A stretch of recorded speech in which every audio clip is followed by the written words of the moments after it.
It was the year 2006, and Sonic the Hedgehog had quickly become one of the worst video games ever to exist. The game was unanimously hated for being an unfinished, unfun, buggy mess of a game. Then, just a year later, SEGA jumped on the Wii craze with another game that was not seen as fun by anybody at the time. Yeah, during the late 2000s, it was tough to be a Sonic fan. It seemed like other than 2D portable games, no matter what SEGA did, they could not get a polished game out to save their life. I know this because I was there. I remember the backlash, the reviews, the amount of people saying that Sonic was dead and should just be forgotten. For a while, it seemed like the only thing fans had to look forward to was his inclusion in Super Smash Bros. Brawl and in an Olympic Games crossover with the Mario cast. The gaming culture at large saw Sonic as a laughingstock, and SEGA knew it. So much so that in order to bring back the Hedgehog from the brink of extinction, Sonic Team scrapped everything that defined the gameplay of 3D Sonic at the time, went back to the core of what made Sonic so enjoyable and completely repurposed it, reimagining what Sonic could play like with the release of Sonic Unleashed in 2008 and the introduction of the boost gameplay. Now, while everyone absolutely praised these stages for their blend of 2D, 3D, and sense of speed, SEGA also added an unnecessary beat-em-up gameplay style that was controversial, to say the least. Many people felt that if SEGA could just go back to what made Sonic so good in the first place, 2D physics-based platforming, and relearn what Sonic was about, or possibly make a game that was just boost stages, then maybe, just maybe, they would have a hit on their hands. 2 years later in 2010, SEGA did just that, and think what you will about the game nowadays. At the time, Sonic 4 was seen as SEGA finally giving the fans what they deserved. I remember seeing the trailer for it and thinking, man, a new Genesis-style Sonic game? That sounds like a winner. But that was only half of what SEGA was cooking, as Sonic Colors was set to release not long after. Finally, Sonic had gotten some positive reception from the gaming press on both occasions, and while fans were mixed about Sonic 4, you were hard-pressed to find anyone who would disagree that Sonic Colors was a fun game at the time. And it was about time too. With Sonic's 20th anniversary right around the corner, both Genesis fans and contemporary fans alike were at the very least curious about the next mainline title. And then this happened, and the Sonic fanbase exploded.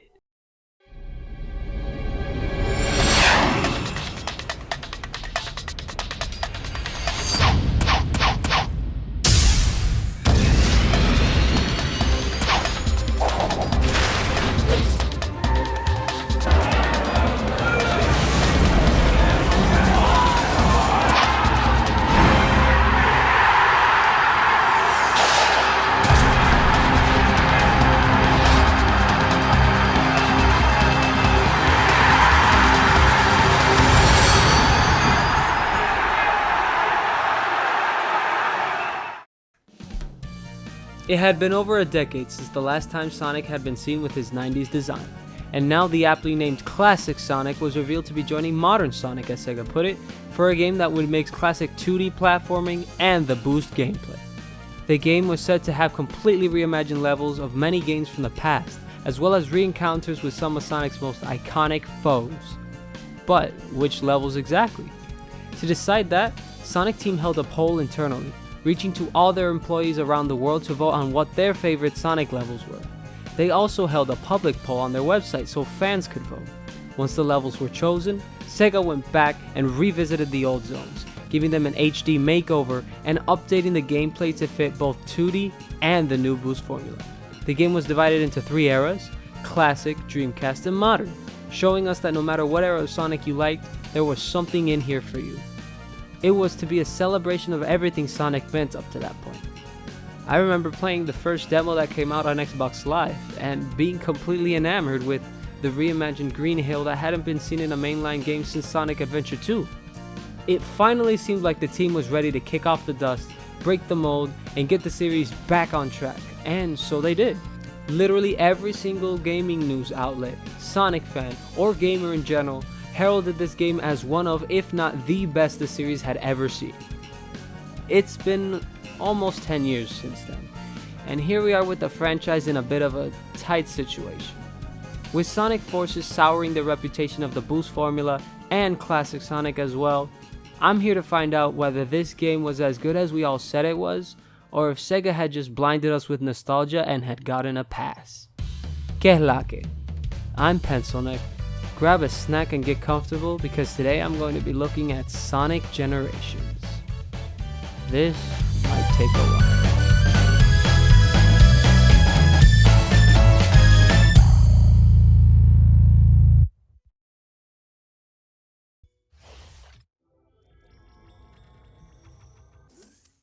The game begins and we are immediately thrust into classic Sonic's Green Hill Zone. Act 1 as the game puts it. No cutscenes or context at all, a nice little detail taken from the Genesis games. The first thing you'll notice is just how gorgeous everything looks. Green Hill Zone got a lot of love in the reimagining process and it shows. The console generation was nearing its end and you could tell the team learned how to make the most with the hardware given. Green Hill's colorful lush landscape mixed in with trees and rock formations looks so beautiful. Caves and wooden structures were added as both background and level gimmicks, expanding on the aesthetic that made the original so iconic and introducing a slew of new paths in the process. Classic Sonic himself looks like he was ripped straight from the Japanese Sega artwork, and even the badniks, ironically, look livelier than ever. Classic Sonic stages are 2D physics-based side-scrolling platformers, where mastery of the physics leads to higher speed. There are many rings scattered throughout the stage which act as health. Collect at least one and you can take a hit without dying, but be careful if you don't have any. Classic controls as you'd expect. If you go up a ramp, he'll slow down and eventually stop. If you go down one, he'll go faster. His jumps flow very well and can carry any momentum you had leaving the ground, so if you can't quite reach a platform, you could platform your way to it, or let physics take control and do a spin dash jump to carry him where you need to. I'll go a bit more in depth later, but just know that for now, Classic Sonic feels as good as he needs to. Oh, and the music is just so perfect. We get a remixed version of Green Hill Zone's theme from the Genesis and I absolutely love it. Give it a listen.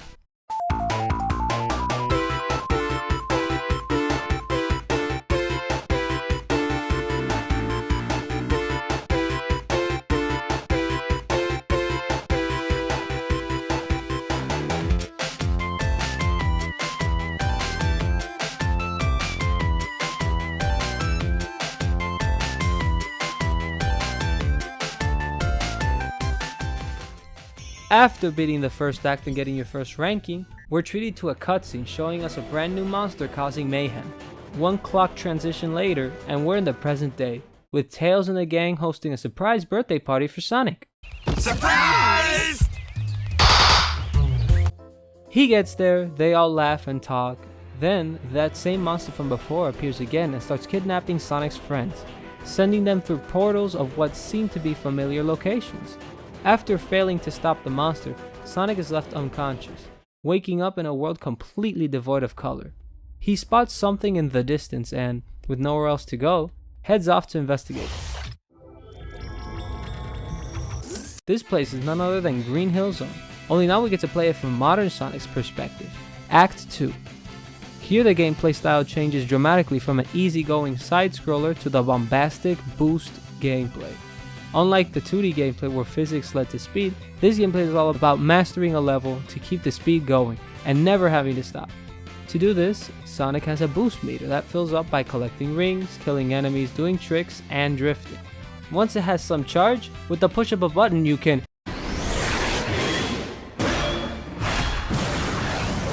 Sonic boom! Essentially, the goal of these stages is to get to the end of the stage as fast and stylish as possible, using the fastest paths and keeping the boost going as long as possible in a mix of 2D and 3D gameplay. Just like before, the entire zone looks phenomenal, and seeing it in 3D after so many years was, and still is, a real feast for the eyes. Bridges lead to waterfalls with caves in them where a giant chopper chases you. Rock formations and loops gives you a view of the inside, and everything just flows so perfectly. The music is once again a remixed version of the theme, only this time it has rock influences. Give it a listen.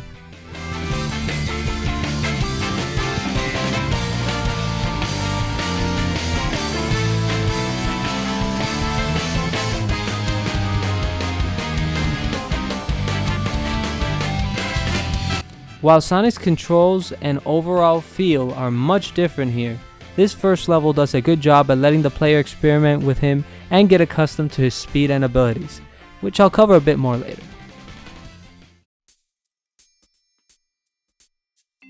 Beating the stage brings color back to Green Hill Zone, and unfreezes Tails, who remarks about having been unconscious as well. Sonic states that things feel familiar, however Tails doesn't understand. He tells Sonic to go investigate the next area, which he does, then Classic Sonic meets Tails and confuses him, going off to explore the same place. I thought you already left. How the are you? This place just so happens to be Chemical Plant Zone from Sonic 2.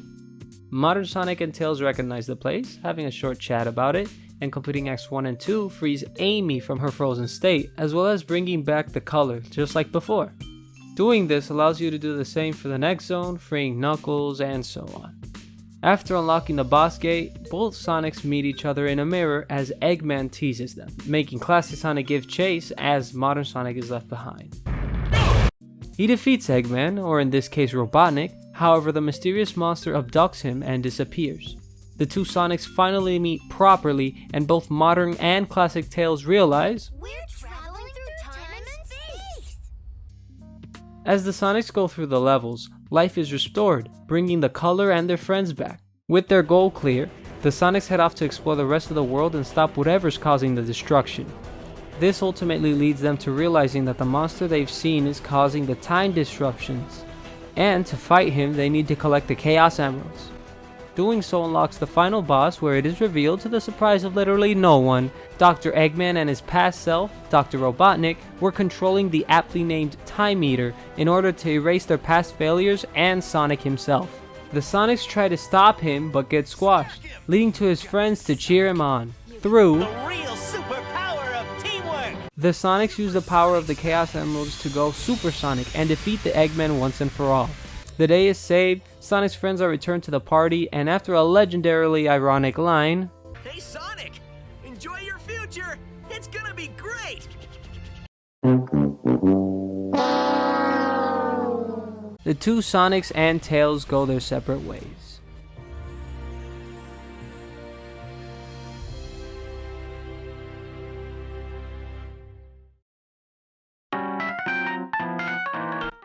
As you can clearly tell, the story for this game is very simple and lighthearted, never delving deeper or trying too hard to do anything really.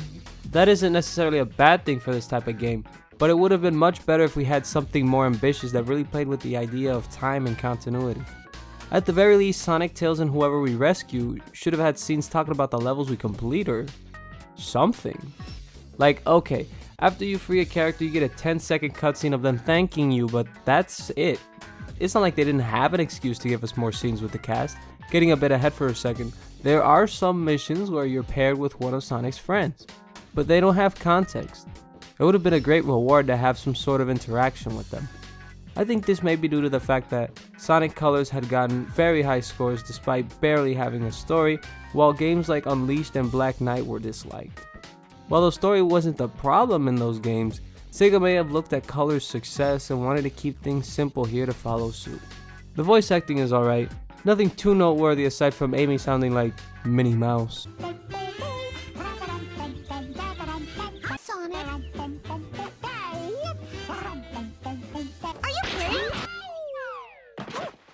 The cast does a good job, but they have so little dialogue that there isn't really much to talk about anyway. This is the second game to use Roger Craig Smith and Kate Higgins in Sonic and Tails respectively, and they make do with what they have. I also don't know how I feel about Classic Sonic being mute, but Classic Tails having a voice. Well, I guess Tails really is the smart one of the group, huh? Still, how can a plank like that just float? That's easy to explain. According to the Cutter-Joukowski lift theorem, the control surface flow is balanced by the inverse kinetics of the... Stop! Mike Pollock does a good job as both Eggman, and I wouldn't have it any other way. Rest in peace, Dean Bristow. Get a load of this! At the end of the day, Sonic games are about gameplay first and foremost, so this isn't that big a deal since this is only the second game to take this approach, and in that sense, I'm fine with a simple story. For now.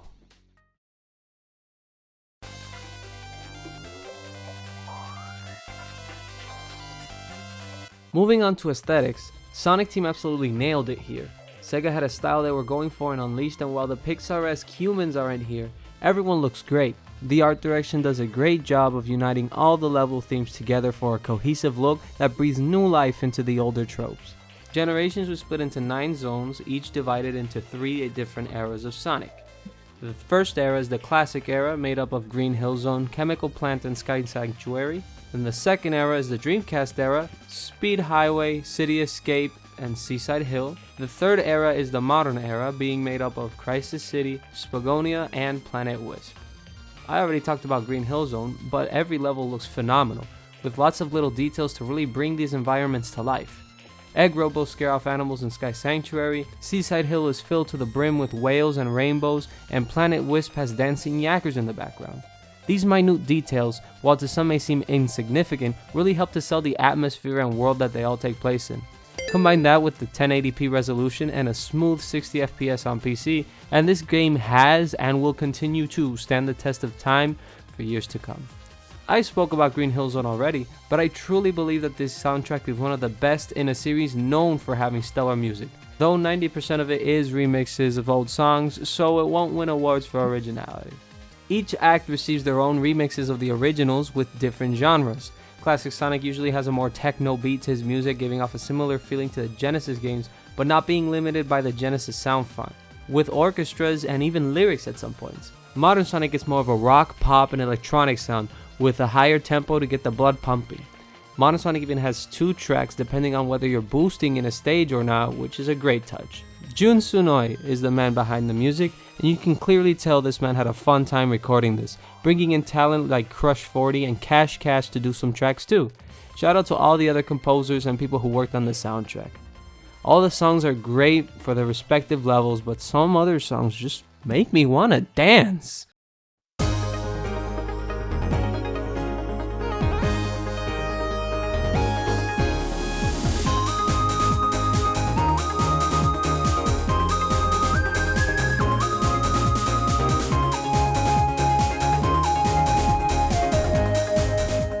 With the stage set, how does the gameplay hold up?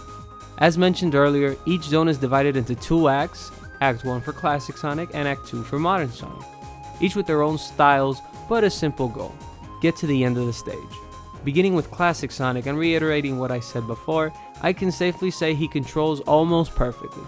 SEGA tried their hardest to get as close to the Genesis physics as possible, and it shows. The Genesis games were only as well regarded as they are because of how well they controlled and how easy it was to understand the physics. So it's telling that despite being able to pick up quite a bit of speed, I always feel in control here. I know exactly when and where Sonic will land at all times, and he never feels too heavy or too light. Sonic Team did make some changes to the movement, however, for better or worse. For starters, while in the classics rolling down a slope would naturally build up more speed, here, if you roll down a slope, Sonic won't gain much momentum at all. He only seems to gain momentum when running normally, which, funny enough, leads to another nitpick. Sonic uncurls out of the roll. I remember reading somewhere that Sonic Team could only approximate the physics of the Genesis games due to them using the Hedgehog engine, the engine responsible for the boost formula. Due to this, I assume certain sacrifices had to be made. It's not a huge deal, but it was noticeable, especially if you've played the classics religiously. Aside from that, the only other oddity is the spin dash. In the classics, Sonic's spin dash was easy to predict.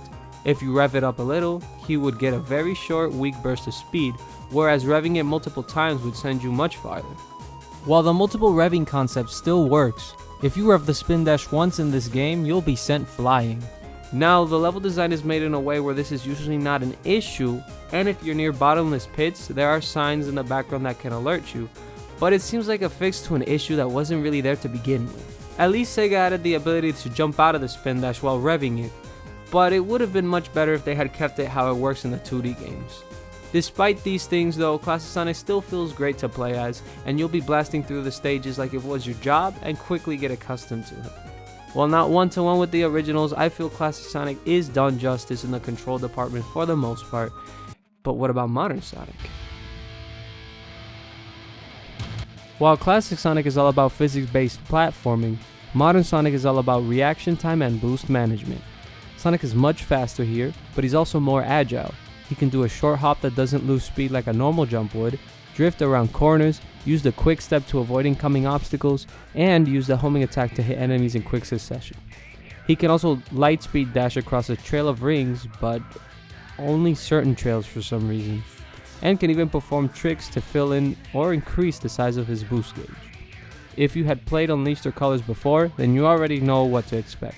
However, Sonic Team went out of their way to tighten things up like the drift and his jump to make it that much more controllable and responsive. The benefit of having the 3D sections is that there are many alternate routes that you can find by just exploring, and there is quite a bit of 3D platforming. Gone are the 90% 2D levels from Colors, and in their place are levels that are more open and more 3D. Sonic himself feels good to control, but he does feel a bit heavy when not boosting. Once you're used to him though, it becomes second nature. You'll be sliding through tight spots, boosting through enemies and switching between rails in no time. And if you ever need extra help, you could always enable Omo-Chow in the options menu to help him explain controls or give hints. Though I never needed him. The level design is another area I'm glad to say that still sticks the landing. Both Acts 1 and 2 have a ton of different paths and shortcuts, most of which are reached through mastery of the game's mechanics, and each showing a bit more of the world. Some levels are a bit linear, with 1 or 2 paths to follow, while later levels are more open and give the player more space to explore. The different paths feature unique gimmicks that keep the levels fresh and interesting. Depending on how well you play, Sky Sanctuary Act 1 can have you bouncing off clouds most of the time, or see you using floating discs to reach the goal. Springs are put in place to either help you or to stop you from going certain places, and badniks are placed close enough to where you can bounce off them and get to higher ground.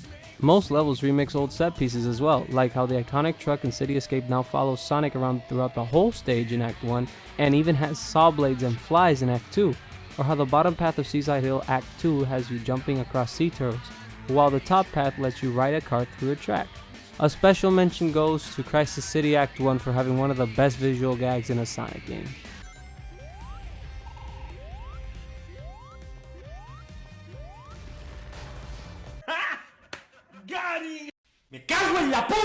These changes in both scenery and gameplay make exploring the levels fun, as you never know what cool alternate routes you can find. The game also rewards exploration with extra lives, power-ups, and 5 red rings scattered throughout the levels. These red rings unlock neat bonuses like artwork, music that can be swapped out while playing the stage, and skills ranging from different physics to elemental shields from Sonic 3, and even Supersonic, giving even more of an incentive to try different paths aside from a better time. Time is totaled at the end along with how many rings you collect to give you a final score and a rank. While the rankings are fun to go after, they're very lenient in this game. However, I've been playing Sonic games for years, so take that with a grain of salt. This altogether makes replaying the main stages a blast from start to finish, experimenting each time and trying to find new secrets. Even Sonic's friends can help by giving hints to alternate paths or to the locations of the red rings, so they're not completely useless. On top of the main stages, each act has their share of optional side missions. You only need to do 1 per stage to unlock the boss, and since they're usually short, you won't have to spend too much time on them if you don't want to. I would encourage doing them though, because some of these are actually really fun, and most involve Sonic's friends.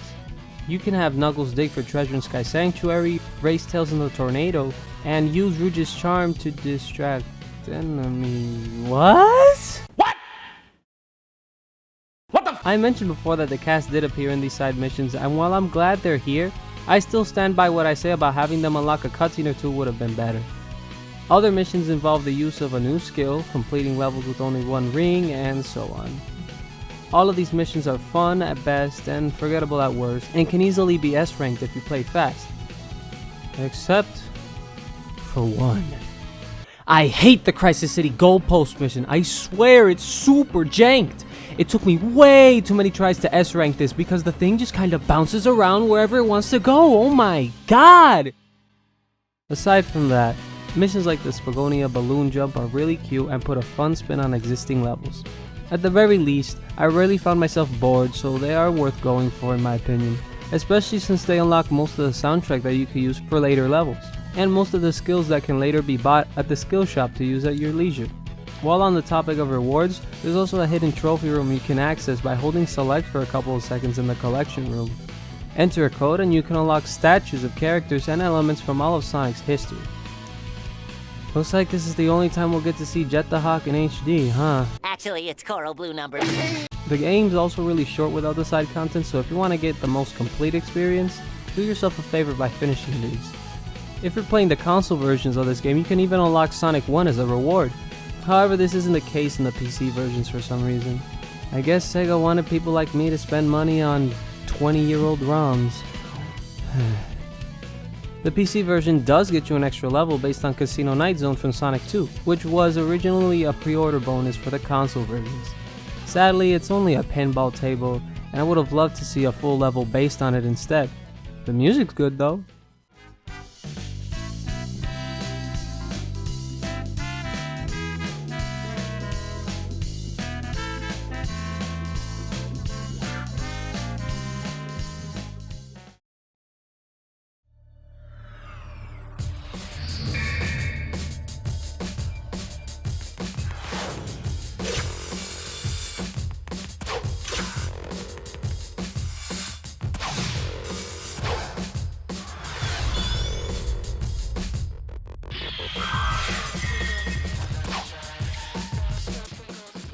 Aside from these missions, there's also bosses to defeat.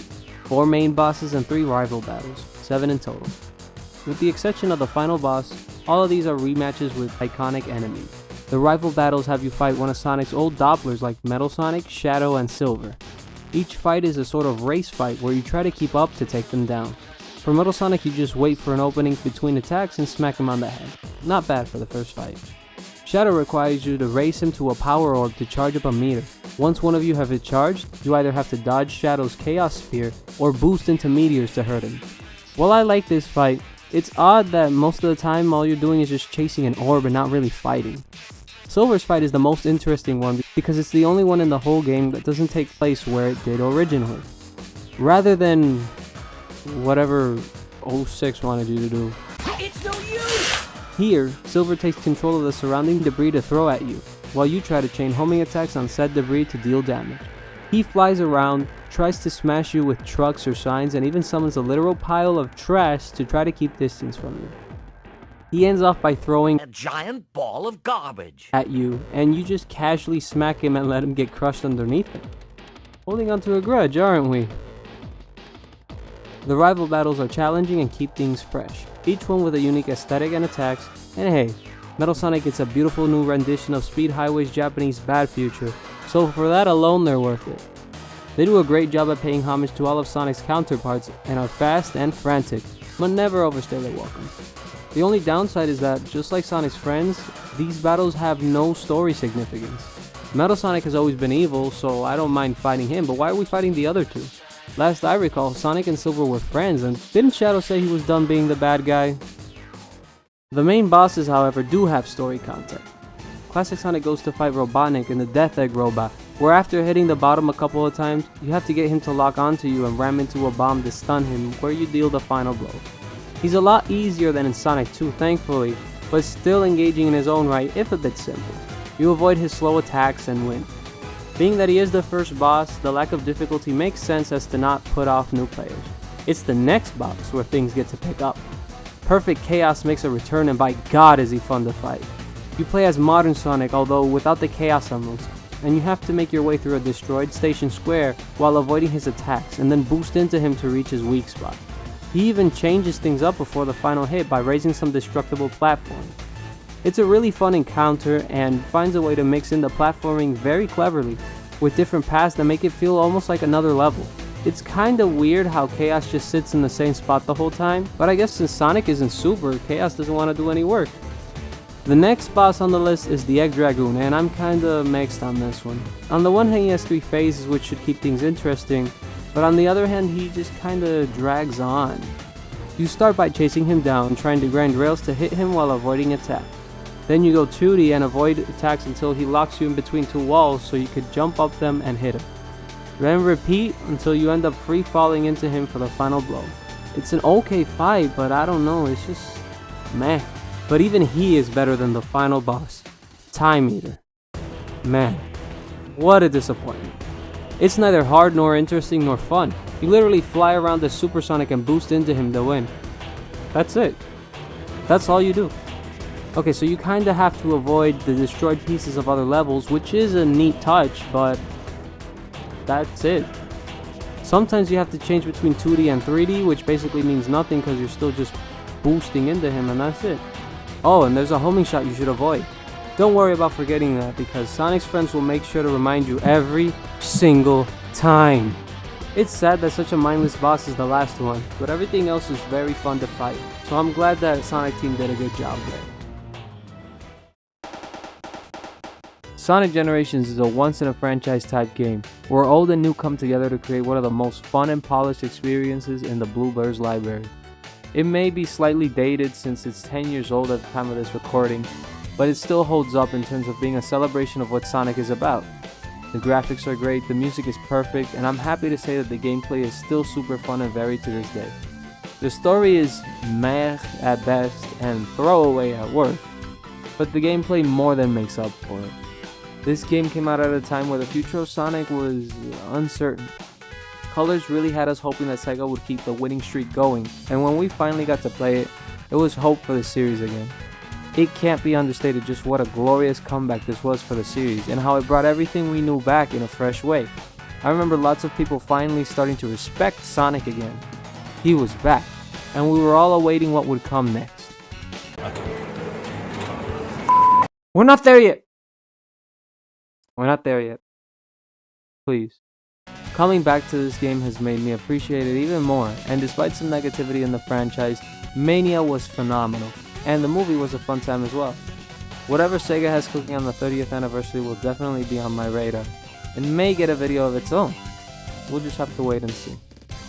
With all that being said, I thank you for taking the time to watch this video that was way longer than it probably needed to be, but I just had a lot to talk about. Let me know your thoughts on both the video and the game itself, because I love to hear from you guys. It's worth mentioning that if you want more characters or levels from this game, the modding community has come up with some really great level packs, but some of these mods don't run well on modern hardware for some reason. That's for another time, however. My name is Pencilneck, y nos vemos la próxima.